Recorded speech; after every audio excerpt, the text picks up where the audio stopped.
Welcome to Hourglass Workshops and Conversations with Nancy and Cheryl. I'm Nancy. And I'm Cheryl. Today we're going to discuss the issue of making new friends.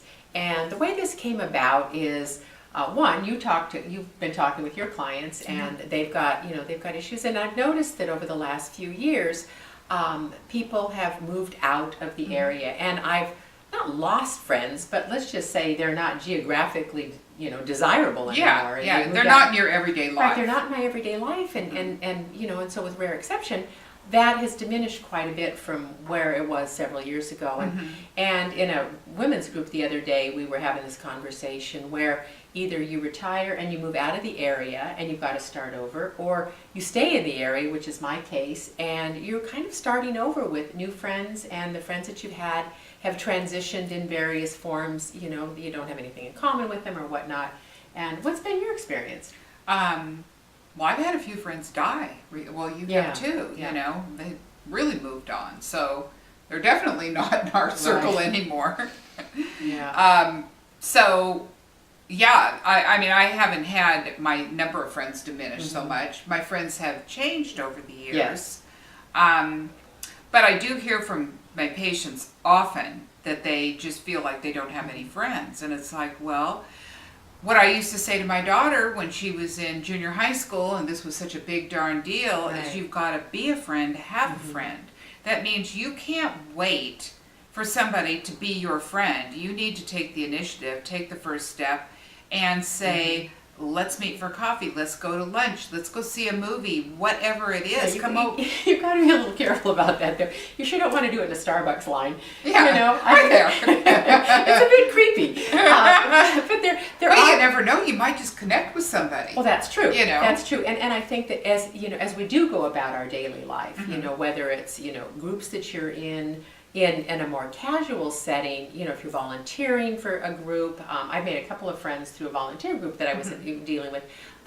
People may play tennis with, whatever, and you find something in common. Reach out, meet them on another level for a coffee or for a conversation. And you may find that there's a connection, you may find that there's not, but you do have to take the first step. Well, it's funny because I grew up in Sacramento, and Sacramento was kind of a funny place.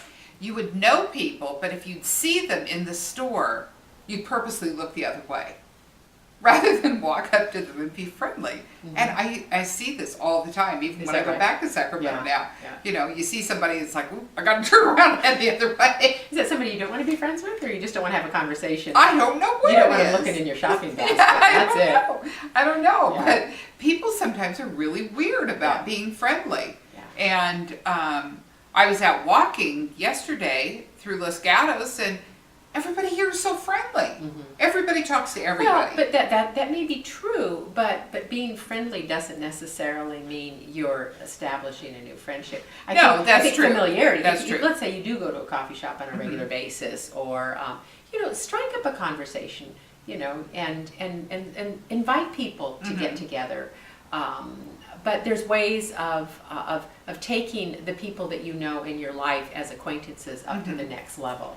Well, and like for instance, my friend who was just dying and did die, her caregiver while she was in hospice, Nina, I got to know her really well because I was there a lot. We talked a lot, and since Lynn is gone, she and I have gotten together a few times. And that's not uncommon, not the dying part so much, but that's not uncommon for friends to have other friends. Because let's say, for example, I have something in common with you, and I meet some of your friends. There may be a connection on a different level with one of your friends, and to pursue that. And sometimes people get jealous about that. That's what I was going to say. That's another thing. And again, that goes back to the cutting slack and just allowing. You cannot have too many important people in your life. That's so junior high school. I know. She was my friend first. It's like, really? Okay. Right. But and friends, going past the kind of the Facebook definition of friends, is that the good friends are the ones that